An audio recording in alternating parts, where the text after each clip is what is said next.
नमस्कार, आप देख रहे हैं जन उत्तराखंड और मैं हूं आपके साथ भानु दीक्षित। सबसे पहले नजर हेडलाइंस पर। केदारनाथ में लैंडस्लाइड के बाद रेस्क्यू ऑपरेशन जारी। अब तक 1000 से ज्यादा यात्री निकाले सुरक्षित।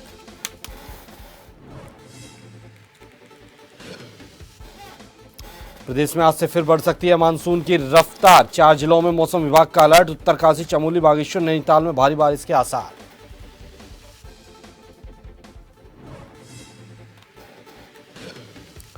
हाईकोर्ट ने खारिज की प्राथमिक शिक्षा भर्ती याचिका। दूसरे राज्य की डाइट से कोर्स किए हैं अमान्य। प्रयागराज के आवेदक ने डीएलएड प्रमाण पत्र का दिया था हवाला।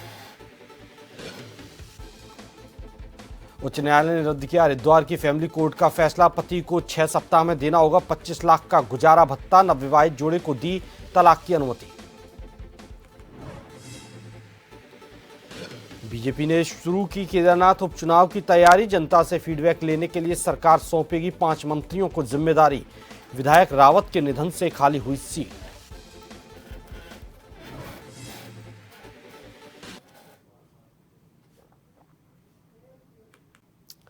खबरें विस्तार से। केदारनाथ में अतिवृष्टि और लैंडस्लाइड की घटना के बाद वहां फंसे यात्रियों को निकालने के लिए रेस्क्यू ऑपरेशन जारी है। इसमें हजारों यात्रियों को सुरक्षित रेस्क्यू किया गया है, जबकि अभी भी राहत कार्य जारी है। इसके साथ ही जो लोग फंसे हुए हैं उनके लिए खाने पीने का इंतजाम भी किया जा रहा है।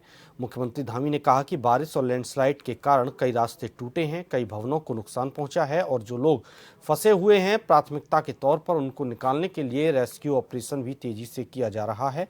अब तक 9000 से ज्यादा यात्रियों को रेस्क्यू कर लिया गया है। मुख्यमंत्री धामी ने कहा कि केदारनाथ मार्ग में जो यात्री फंसे हुए हैं उनके लिए खाने पीने के राशन की भी पर्याप्त व्यवस्था की गई है।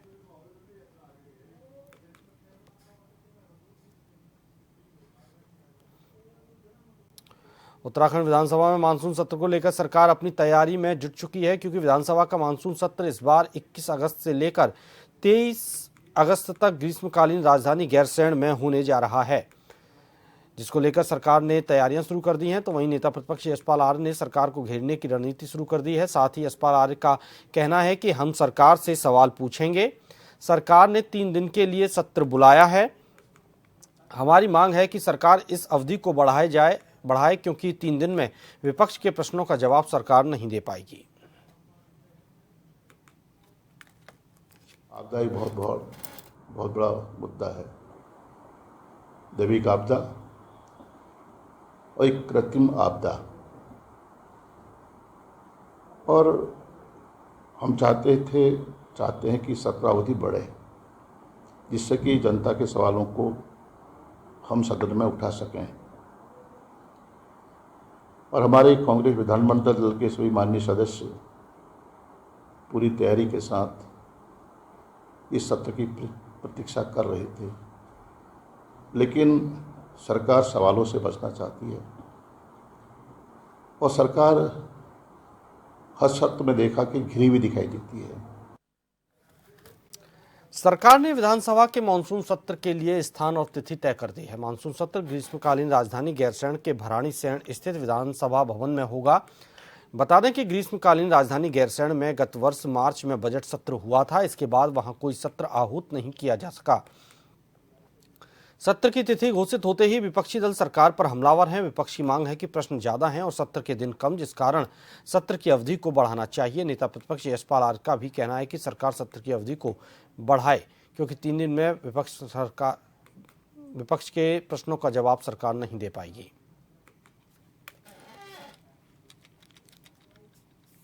कहना चाहता हूँ, उनके यहाँ उत्तराखंड में 10 साल सरकार रही, क्या उन्होंने 60 दिन यहाँ सत्र चलाया?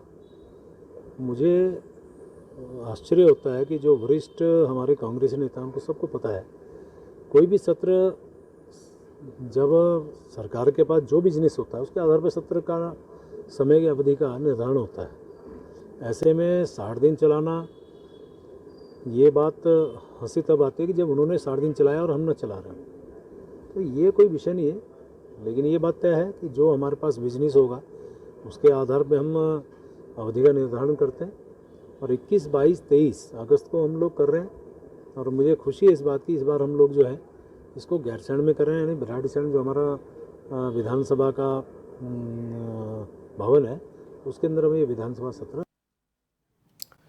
सोनप्रयाग के साथ अन्य स्थानों पर फंसे श्रद्धालुओं को जल्द से जल्द रेस्क्यू करने की कांग्रेस पार्टी के प्रदेश अध्यक्ष करण माहरा ने मांग की है। कांग्रेस पार्टी के प्रदेश कार्यालय में प्रेस वार्ता के दौरान उन्होंने कहा कि जिस तरह से आपदा आई है ऐसे में सरकार के रेस्क्यू ऑपरेशन को तेज करना चाहिए।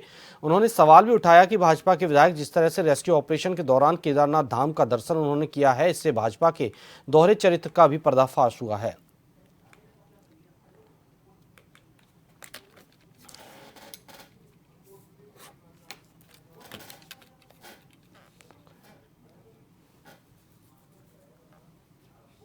कि सरकार ने अनिश्चित काल के लिए यात्रा पर रोक लगाई, तो वो आम जन के लिए नहीं थी, तो सबके लिए थी, हमारे लिए भी थी, भक्तगणों के लिए भी थी, सभी के लिए थी।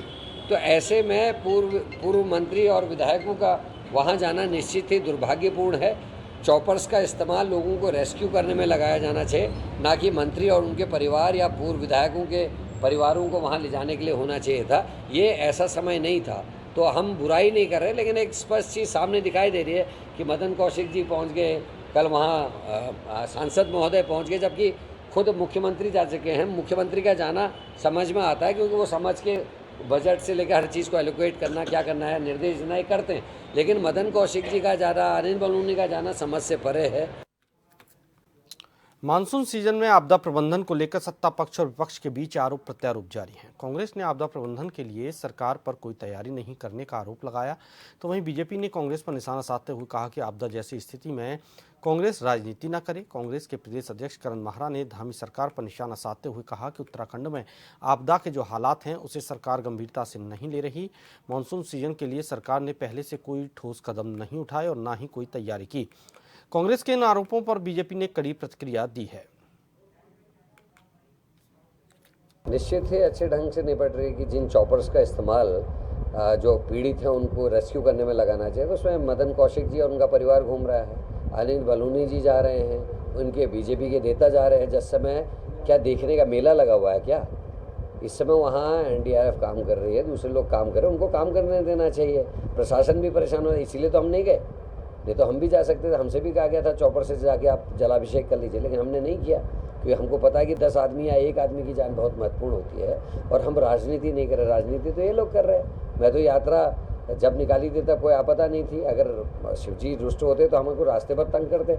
एक भी जगह ऐसा नहीं है जहाँ बारिश हुई हो, हमको परेशानी हुई हो। उन्होंने अपनी यात्रा इसलिए स्थगित की कि इनकी यात्रा फ्लॉप हो रही है, इनके साथ लोग नहीं जुड़ रहे हैं, इनके साथ जनता नहीं जुड़ रही है, इनके आपसी नेताओं में द्वंद्व है, तो ये उसके कारण उन्होंने जो है यात्रा स्थगित की है।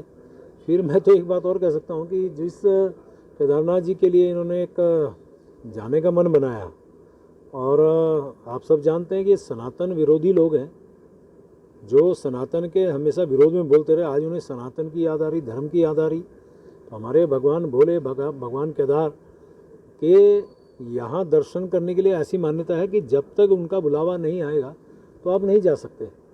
तो निश्चित रूप से इनकी नीयत साफ नहीं थी। अगर राजनीतिक एजेंडा लेके चले तो भगवान भोले ने इनको परमिशन नहीं दी, और इनकी यात्रा फ्लॉप थी, तो इसलिए इन्होंने अपनी यात्रा स्थगित की। प्रशासन इंसानों के साथ ही बेजुबान जानवरों के लिए भी संवेदनशीलता के साथ लगातार कार्य कर रहा है। पशु चिकित्सा विभाग ने यात्रा मार्ग पर फंसे हुए घोड़े खच्चरों के लिए 4.5 टन पशु चारा हेलीकॉप्टर के माध्यम से पहुंचाया। मुख्य पशु चिकित्सा अधिकारी डॉक्टर आशीष रावत ने बताया कि गौरीकुंड क्षेत्र के पशुपालकों के लिए चीरवासा हेलीपैड पर 4.5 टन पशु चारा अब तक पहुंचाया जा चुका है। घोड़े खच्चर संचालक अपने पशुओं का लाइसेंस या अन्य प्रपत्र चीरवासा हेलीपैड पर प्रशासन की टीम को दिखाकर पशु आहार प्राप्त कर सकते हैं।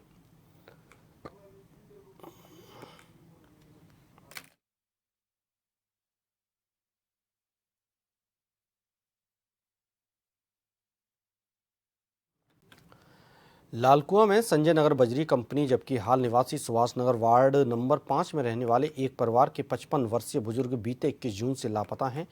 परिवार ने रिश्तेदारों और परिवारजनों सहित अपने स्तर पर ढूंढने की कोशिश की, बावजूद इसके उनका कहीं पता नहीं चला। परिवार वालों ने जानकारी देते हुए बताया कि उनके पिता मानसिक रूप से अस्वस्थ हैं। बीती 21 जून को शाम को घर से बिना बताए कहीं चले गए। परिवारजनों ने कोतवाली में गुमशुदगी दर्ज करा दी है, मगर अभी भी उनका कोई सुराग नहीं मिल पाया है, जिसके चलते परिवार वाले चिंतित हैं। परिवार के सभी सदस्यों ने पुलिस से जफीर आलम को जल्द से जल्द ढूंढने की गुहार लगाई है। फादर है हमारे 21 जून से ही लापता है। थाने में एप्लीकेशन दे रखी है हमने। 24 को ही सब जगह अपने रिलेटिव में पता किया, फिर उसके बाद 24 को ही हमने थाने में एप्लीकेशन दी थी। फिर गुमशुदगी की दर्ज जीडी नॉर्मल जीडी में अभी रजिस्ट्री की थी। फिर उसके 1 महीने बाद फिर एफआईआर दर्ज की। कहाँ ढूंढा आपने? हमने बरेली हमने पता किया और बदायूं गए थे, वहाँ पर भी देखा हमने। क्या उम्र थी? क्या ये 55-56 साल के हैं। क्या मानसिक रूप से सही थे? मतलब ये कोई परेशानी लग रही थी घर में? मानसिक रूप से थोड़ा बीमार हैं। क्या मांग कर रहे हैं पुलिस से? हम यही चाहते हैं कि जल्द से जल्द ढूंढ दें। केंद्रीय राज्य सड़क मंत्री अजय टम्टा विकास नगर पहुंचे। मंत्री का विकास नगर दौरा आज मोदी सरकार के आम बजट पर चर्चा के लिए था। बजट पर चर्चा कार्यक्रम एक निजी वेडिंग इवेंट में रखा गया था, जहां पर भाजपा के दर्जनों कार्यकर्ता मौजूद थे। टम्टा अपने कार्यकर्ताओं को समझा रहे थे कि ये बजट आम आदमी के हितों को ध्यान में रखकर बनाया गया है। उन्होंने कहा कि जब से केंद्र में मोदी की सरकार आई है, उत्तराखंड के पर्यटन पर बहुत ध्यान दिया जा रहा है। उन्होंने उदाहरण दिया कि आदि कैलाश जाने वाले यात्रियों की संख्या बहुत बढ़ गई है, जिससे कि सुदूर ग्रामीण में रहने वाले लोगों की आय में वृद्धि हुई है। आज आप सबके बीच में मुझे विकास नगर पर बजट पे चर्चा के लिए आपके साथ के साथ बैठने का अवसर मिला है। देश में पहली बार माननीय प्रधानमंत्री जी ने जब देश के प्रधानमंत्री के रूप में शपथ ली और उन्होंने जिस प्रकार से इस देश की समस्याओं के समाधान के लिए काम किया, जो अंतिम पंक्ति में खड़ा व्यक्ति है, गरीब है, उसकी मूलभूत सुविधाओं को दे करके, उसकी सुविधाओं से लैस करके उसको जो उसके दैनिक जीवन की चीज़ें उसको पूरा करके, जैसे उसको चाहे घर है, पानी है, बिजली है, उसको बीमार होने में आयुष्मान भारत के माध्यम से संसाधन देने, दवाइयाँ देनी, और उसी प्रकार से उसको भूखा भी ना सोना पड़े, ऐसे गरीब कल्याण ऐसी योजनाओं के लिए बजट को।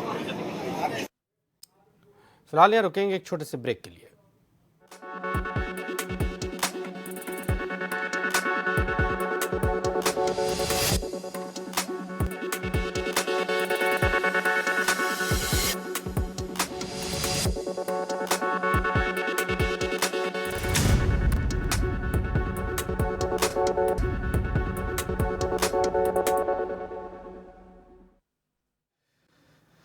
ब्रेक के बाद आपका स्वागत है। आगे बढ़ते हैं। स्पोर्ट्स अथॉरिटी ऑफ इंडिया ने खेलो इंडिया के तहत लोहाघाट के छमनिया चौड़ में एथलेटिक्स का खेल कैंप खोला है, जहां क्षेत्र के खिलाड़ी एथलेटिक्स कोच मोहन सिंह राणा के दिशा निर्देश पर खेलों की बारीकियां सिखा रहे हैं। ये कोच मोहन सिंह राणा ने बताया कि केंद्र सरकार ने खेलो इंडिया के तहत संचालित इस खेल कैंप का मुख्य उद्देश्य ग्रामीण क्षेत्र के खिलाड़ियों को खेलों के क्षेत्रों में आगे बढ़ाना है, खासकर महिला खिलाड़ियों को। उन्होंने बताया कि केंद्र सरकार के खेल कैंप के लिए चयनित 30 खिलाड़ियों को निःशुल्क ट्रेनिंग और खेल किट की सुविधा प्रदान की गई है। कोच राणा ने बताया कि उनका मुख्य उद्देश्य उत्तराखंड में आयोजित होने जा रहे राष्ट्रीय खेलों के लिए खिलाड़ियों को तैयार करना है। मैं यहाँ पे मेरे को 1 साल हो जाता है। अब मैं 1 साल से यहाँ पे ट्रेनिंग कर रही हूँ। ये लोहाघाट का यहाँ पे कैंप होता है, जहाँ पे फ्री ट्रेनिंग दी जाती है और किट भी फ्री मिलती है। हमें हाल ही मतलब मिली थी, मार्च के महीने में मिली थी, हमारा हो गया था। तो आजकल हम आते हैं शाम को, तो हमारी ट्रेनिंग शुरू हो रखी है आजकल, और सर बहुत अच्छे से हमें करवाते हैं, हमें नई नई चीज़ें सिखाते हैं। हमें ओलंपिक में जाना है, बहुत अच्छे से गेम अपना जो हमने अभी तक सीखा है उनका वहाँ पे हमें दिखाना है कि हम 4:30 बजे प्रेजेंट होते हैं सब, यहाँ रोज़ प्रैक्टिस करते हैं। उसके बाद फिर हम लोग अपने देश का नाम रोशन करने के लिए नेशनल गेम्स की तैयारी कर रहे हैं और गेम्स की भी तैयारी कर रहे हैं। साइंस सेंटर हमारा चल रहा है, जो केंद्र सरकार से चल रहा है, और बेसिकली यहाँ पे जो गवर्नमेंट का प्रोसेस है वो प्रोसेस ये है कि ग्रास रूट से, यानी कि हमारे जो ग्रामीण के बच्चे हैं उनको आगे जाने का मौका मिला और ग्रास रूट से लेकर के अच्छे लेवल तक हमारे बच्चे आगे बढ़ पाएँ। इसलिए ये 10 साल से 15 साल तक के बच्चे का हमारे यहाँ पे ये चलाया जा रहा है स्कीम। यहाँ पे इनको आपको किट्स वगैरह भी इनको फ्री ऑफ कॉस्ट मिलते हैं, ट्रेनिंग भी इनको फ्री मिलती है और साथ साथ में यहाँ पे हमारे जो अपकमिंग इस साल नेशनल गेम्स होने हैं उसके लिए भी हमारे बच्चे तैयारी कर रहे हैं।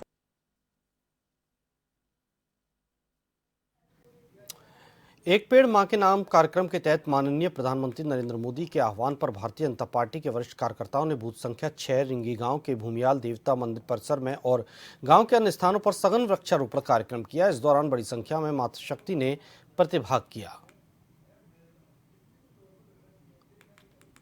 गोवा पहुंची एससीएमओ श्वेता भंडारी ने प्राथमिक स्वास्थ्य केंद्र लालकुआ का निरीक्षण किया। इस दौरान खामियां मिलने पर उन्होंने अधीनस्थों को व्यवस्था दुरुस्त करने के निर्देश दिए। उन्होंने बताया कि मानसून सीजन में बीमारियों के प्रकोप को लेकर स्वास्थ्य विभाग पूरी तरह से अलर्ट मोड पर है। इस संबंध में स्थानीय चिकित्सकों को आवश्यक दिशा निर्देश जारी किया जा चुका है।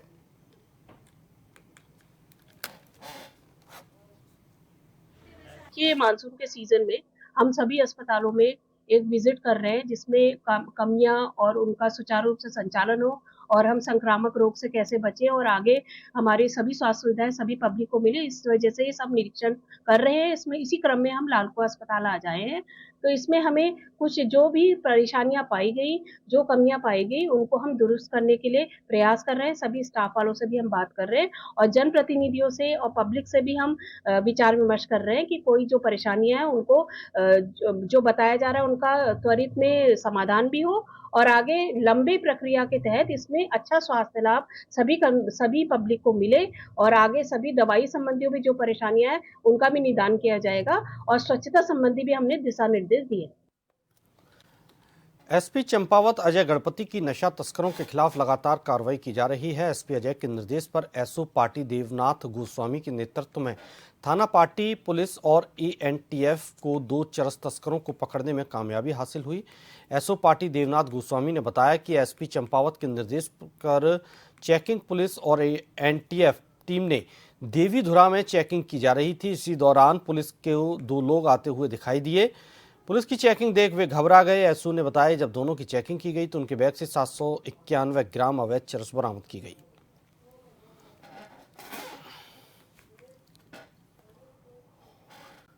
रुड़की क्षेत्र में फिलहाल लकड़ी माफिया सक्रिय हैं। माफिया किसानों के खेतों में खड़े हरे भरे फलदार आम के पेड़ों को औने पौने दामों पर खरीद कर उसको ठिकाने लगा रही हैं। देर रात रुड़की क्षेत्र के मूलदासपुर उर्फ माजरा गांव के जंगल में आम के फलदार हरे पेड़ों पर बिना अनुमति के धड़ल्ले से ठेकेदारों का कुल्हाड़ा चला, लेकिन इसके बावजूद उद्यान विभाग कुंभकर्ण की नींद सोता रहा। मौके पर पहुंचे वन विभाग के दारोगा ने माल जब्त कर अग्रिम कार्रवाई शुरू कर दी है। वहीं कार्रवाई के डर से जब वन माफिया आम के पत्तियों को भरकर लेकर जा रहे थे तभी उनकी ट्रॉली बढ़ेरी राजपूताना मार्ग पर पलट गई। वन माफिया अधिकारियों के आने से पहले ही पत्तियों को भरकर मौके से फरार हो गए।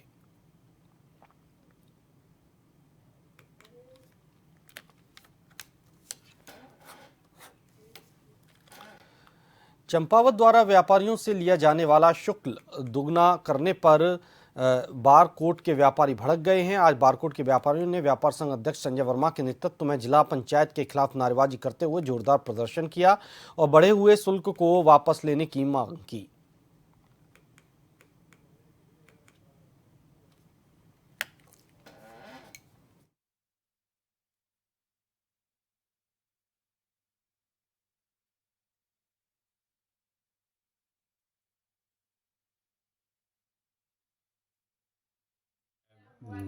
दुगना शुल्क वसूल कर दिया गया है। इसमें जो है जो छोटे व्यापारी लोग हैं वो जो है उनके ऊपर बोझ पड़ गया है और हमारे व्यापारियों का धरना प्रदर्शन जो है आगे को जारी रहेगा अगर शुल्क कम नहीं किया गया तो। इसके सिलसिले में हमारे व्यापारियों के द्वारा आज बहुत ज़्यादा ही धरना प्रदर्शन किया गया जिससे वो गुस्से में हैं और आगे की कार्रवाई के लिए जिला पंचायत खुद बाध्य रहेगा। केदारनाथ यात्रा मार्ग पर फंसे हुए यात्रियों को लगातार निकालने का प्रयास किया जा रहा है। सीईओ बीकेटीसी योगेंद्र सिंह ने बताया कि रेस्क्यू ऑपरेशन के चौथे दिन केदारनाथ धाम में फंसे हुए 373 यात्रियों, स्थानीय लोगों और मजदूरों को एनडीआरएफ, एसडीआरएफ और अन्य सुरक्षा बलों की मदद से लिंचोली तक पहुंचाने के लिए रवाना कर दिया गया है। लिंचोली से एयरलिफ्ट कर इन सभी को रेस्क्यू किया जाएगा। वहीं केदारनाथ हेलीपैड पर अभी 570 यात्री, स्थानीय लोग और मजदूर एयरलिफ्ट होने का इंतजार कर रहे हैं। केदारनाथ में सभी लोगों के लिए जिला प्रशासन, बीकेटीसी और तीर्थ पुरोहित समाज द्वारा फूड पैकेट्स, पानी की बोतलें, फल उपलब्ध कराए जा रहे हैं। उधर रामबाड़ा चौमासी ट्रैक से एनडीआरएफ और एसडीआरएफ द्वारा 110 यात्रियों को रेस्क्यू कर चौमासी पहुंचा दिया गया है।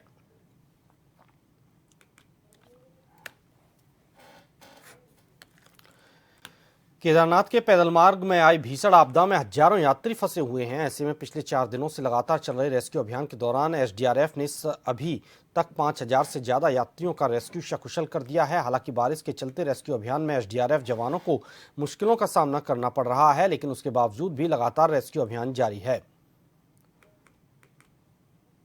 एक पहले से ही बना हुआ हेलीपैड था, लेकिन लैंडस्लाइड यहाँ हो गया था, जिसके कारण से हेलीपैड में बहुत सारे पत्थर आ गए थे, जो बड़े पत्थर भी थे। इसके कारण से ये फंक्शनल नहीं था। आज हम अपनी टीम के साथ, एसडीआरएफ के 8 जवानों के साथ भीमबली पर उतरे। भीमबली से यहाँ हम पहुँचे, ये करीब 2.5 किलोमीटर का रास्ता है, और यहाँ के हेलीपैड को हमने क्लीन किया। इसके जितने बड़े पत्थर थे सब बाहर किए इससे, और हेलीपैड को हमने जो यहाँ के फंसे हुए हैं उनको वापस सुरक्षित स्थान पर ले जाने के योग्य बना दिया। और यहाँ विकासखंड डुंडा के बरसाली पट्टी का गंगोत्री विधायक सुरेश चौहान ने दौरा किया। अतिवृष्टि आपदा से प्रभावित बरसाली पट्टी के ग्राम बोंद, पंजियाला, जुंगलडी आदि क्षेत्रों में दैवीय आपदा से मलबा और अत्यधिक भूधसाव होने के कारण स्थानीय लोगों से परेशानियां समझीं। पर संपत्तियों, पैदल मार्गों की पुलिया, कृषि, खेती, सिंचाई, नहरें और मुख्य मोटर मार्ग पूर्णतः क्षतिग्रस्त का स्थलीय निरीक्षण किया।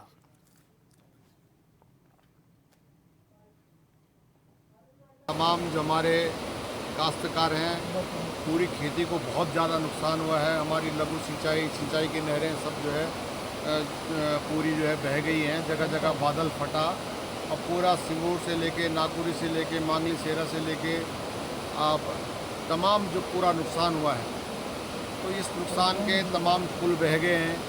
हमारी जितनी सड़कें हैं वो अवरुद्ध हो रही थी, सड़कें खुला दी गई हैं। तो हमारी लगातार प्रशासन की टीम लगातार इस पर लगी हुई है, और आज पूरा प्रशासन का पूरा अमला, एसडीएम, तहसीलदार और संबंधित विभाग के सभी अधिकारी पूरे क्षेत्र में गए, इसका जायजा ले कि क्या हम इस समय तत्काल क्या कर सकते हैं। तो इसके लिए लगातार प्रयास किए जा रहे हैं, और हम हमेशा किसानों के साथ हैं, गाँव वालों के साथ हैं।